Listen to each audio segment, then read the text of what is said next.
अस्सलाम वालेकुम students. Chemistry में हमने चैप्टर नंबर 6 स्टार्ट किया हुआ है और आज का जो हमारा टॉपिक है वो टॉपिक है कम्प्लेक्स कंपाउंड।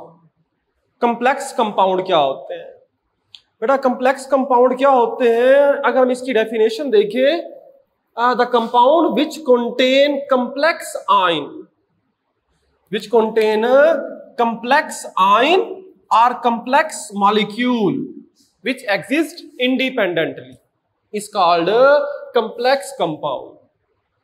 डेफिनेशन से क्लियर नहीं होगा, एग्जाम्पल को पहले देखते हैं। एग्जाम्पल से क्लियर करते हैं कि जब फेरस साइनाइड पोटाशियम साइनाइड से रिएक्ट करता है, ये दोनों नॉर्मल कंपाउंड है, इनके रिएक्ट करने के बाद हमारे पास ये एक लॉन्ग कंपाउंड बन जाता है, लार्ज नंबर कंपाउंड बनता है जिसका फार्मूला है K4FeCN6 बन जाता है। पोटाशियम फेरोसायनेट बन जाएगा हमारे पास। पोटाशियम हेक्सासियानोफिरेट, क्या नाम बनेगा इसका? पोटाशियम हेक्सासियानोफिरेट 2 बनेगा। नाम कैसे देते हैं वो हमारा नेक्स्ट टॉपिक होगा। ये कंपाउंड बन जाता है। ये कंपाउंड क्या है? ये एक मॉलिक्यूल बनता है और ये मॉलिक्यूल कंप्लेक्स मॉलिक्यूल है, नंबर ऑफ एटम ज्यादा है। तो ऐसा कंपाउंड जिसके अंदर कंप्लेक्स मॉलिक्यूल हो तो ये कंप्लेक्स मॉलिक्यूल बन गया। और जब इस कंप्लेक्स मॉलिक्यूल को आयोनाइज करते हैं तो जब ये आयोनाइज होगा तो आयोनाइजेशन के लिए यहां से टूटेगा। जब यहां से टूटेगा तो पोटाशियम अलग हो जाएगा जबकि FeCN6 अलग हो जाता है। पहला एलिमेंट पॉजिटिव चार्ज बन जाएगा जबकि दूसरा क्या बनेगा? नेगेटिव बनेगा। के नीचे 4 लिखा हुआ है, एक्चुअली किसके लिए होगा? नेक्स्ट क्रॉस वैलेंसी के लिए होगा, -4 बन जाएगा। तो यहां पर अगर आप देखोगे K सिंपल है तो ये सिंपल कैटाइन बना है, लेकिन FeCN6 -4 है, ये कम्प्लेक्स है तो ये कम्प्लेक्स एनाइन बना है। तो डेफिनेशन ये लिखी हुई थी कि ऐसा कंपाउंड जिसके अंदर मॉलिक्यूल कम्प्लेक्स होंगे, ये जब वो आयोनाइज हो तो वो कम्प्लेक्स आयन बनाए। आयन कम्प्लेक्स होगा। आयन कम्प्लेक्स, नेगेटिव आयन भी कम्प्लेक्स बन सकता है। अगर नेगेटिव आयन कम्प्लेक्स होगा तो पॉजिटिव आयन सिंपल होगा। अगर पॉजिटिव आयन कम्प्लेक्स होगा तो फिर नेगेटिव आयन क्या बनेगा? सिंपल बनेगा। कि कम्प्लेक्स एनायन भी बन सकता है, कम्प्लेक्स कैटायन भी बन सकता है, दोनों में से एक बनता है। तो जिसके अंदर कम्प्लेक्स आयन बनते हैं वो कम्प्लेक्स कंपाउंड कहलाता है। अब इस कंपाउंड की अगर हम ऑब्जर्वेशन देखें तो इस कंपाउंड के अंदर कौन कौन से कंपोनेंट्स हैं? कंपोनेंट्स ऑफ कम्प्लेक्स कंपाउंड, इन तमाम को हम अलग अलग डिस्कस करते हैं और इन्हें डिफाइन करेंगे। कंपोनेंट्स ऑफ कम्प्लेक्स कंपाउंड, सबसे पहले इसके अंदर मौजूद होता है सेंट्रल मेटल की बात करते हैं।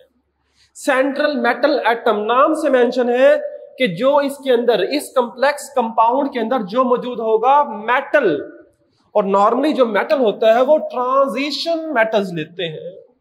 तो अ मेटल एटम और the ion surrounded by number of ligands, ऐसा मेटल जो नॉर्मली ट्रांजिशन मेटल होता है जिसे लिगेंड्स ने घेरा होगा उसे सेंट्रल मेटल एटम कहते हैं। मतलब ये देखें, ये लिखा हुआ है Fe, ये जो Fe है ये हमारे पास कहलाएगा सेंट्रल मेटल कहलाएगा। सेंट्रल मेटल, वैसे तो पोटाशियम भी मेटल है लेकिन क्या होगा, एक तो ये ट्रांजिशन है और इसे लिगेंड्स ने घेरा होता है। लिगेंड्स क्या होते हैं वो हम नेक्स्ट बात करें। तो Fe क्या होगा? सेंट्रल मेटल आयन होगा। ये आयन या एटम की फॉर्म में होगा। नंबर 2, दूसरी बात करते हैं लिगेंड्स क्या होंगे।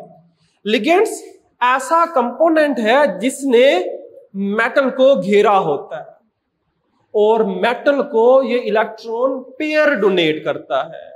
तो लिगेंड क्या होगा? लिगेंड जो है वो एटम भी हो सकता है, आयन की फॉर्म में भी हो सकता है, या मॉलिक्यूल भी हो सकता है, neutral molecule, which surround the central metal, जो सेंट्रल मेटल को घेरता है, एंड डोनेट इलेक्ट्रॉन पेयर, और उसे इलेक्ट्रॉन पेयर डोनेट करता है, उसे नाम देते हैं लिगेंड्स। कैसे? इसी एग्जांपल में देखें तो यहां पर जो CN साइनाइड लिखा हुआ है, साइनाइड 6 साइनाइड है, जो CN है साइनाइड है, ये साइनाइड इस सेंट्रल मेटल को घेरते हैं, चारों तरफ से जुड़े होते हैं और इसे अपना इलेक्ट्रॉन पेयर डोनेट करते हैं। तो ये जो SN होगा, साइनाइड होगा, ये क्या कहलाएंगे? इन्हें लिगेंड्स कहा जाता है। जबकि Fe क्या था? सेंट्रल मेटल आयन था। तो दो चीजें हो गई, सेंट्रल मेटल हो गया और लिगेंड्स हो गया। लिगेंड्स क्या होते हैं? जब सेंट्रल मेटल को सराउंड घेरता है और इसे क्या डोनेट करता है? इलेक्ट्रॉन पेयर डोनेट करता है। अब अगर लिगेंड के ऊपर डोनेट इलेक्ट्रॉन पेयर डोनेट करने वाला सिर्फ एक एटम हो तो उसे नाम देंगे यूनिडेंटेड लिगेंड। यूनि मतलब एक होगा, वन डोनर एटम। जैसे क्लोराइड है, क्लोराइड लिगेंड है, ये सिर्फ एक लोन पेयर डोनेट करता है। साइनाइड एक लोन पेयर डोनेट करता है। ऐसा लिगेंड जिसके ऊपर इलेक्ट्रॉन पेयर डोनेट करने वाले दो एटम्स हो उसे कहते हैं बाइडेंटेड लिगेंड। बाई का मतलब टू बन जाएगा, बाइडेंटेड लिगेंड। जैसे हमारे पास ये मौजूद है, ये लिगेंड बना हुआ है, ये हमारे पास ऑक्सालेट आयन है, ये लिगेंड है। लेकिन इस लिगेंड के अंदर ये वाला ऑक्सीजन भी लोन पेयर डोनेट कर सकता है और ये वाला भी क्या करता है? लोन पेयर डोनेट कर सकता है। तो लिगेंड एक है लेकिन lone pair electron pair donate करने वाले उसके अंदर कंपोनेंट दो है। एक लिगेंड के अंदर डोनेट करने वाले एटम दो है तो वो बाइडेंटेड, यानी कि लिगेंड के अंदर कितने एटम इलेक्ट्रॉन का पेयर दे रहे हैं। अगर एक दे रहा होगा तो यूनिडेंटेड, दो दे रहे होंगे तो बाइडेंटेड। एक लिगेंड दो दे रहे हैं, दो नेगेटिव दोनों इलेक्ट्रॉन पेयर। जैसे हमारे ये बना हुआ है इथाइलिन डायमीन, ये जो अमाइन ये नाइट्रोजन है ये भी लोन पेयर देता है और ये वाला भी देगा। तो लिगेंड एक है, इसके अंदर दो एटम ऐसे हैं जो इलेक्ट्रॉन पेयर देते हैं तो इसे कहेंगे बाइडेंटेड लिगेंड का नाम देंगे। तो ट्राइडेंटेड क्या होगा कि ऐसा लिगेंड जिसके अंदर तीन ऐसे एटम होंगे जो इलेक्ट्रॉन पेयर दे रहे होंगे तो ट्राइडेंटेड। तो लिगेंड और ये हमारे पास यूनी या हमारे पास बनेगा बाइडेंटेड बनेगी। इसके बाद हम नेक्स्ट बात करते हैं, हमने सेंट्रल मेटल देखा और लिगेंड्स देखा। इसके बाद हम नेक्स्ट बात करते हैं कोऑर्डिनेशन नंबर की। Coordination number the number of lone pair of electron donated by the ligands और सेंट्रल मेटल के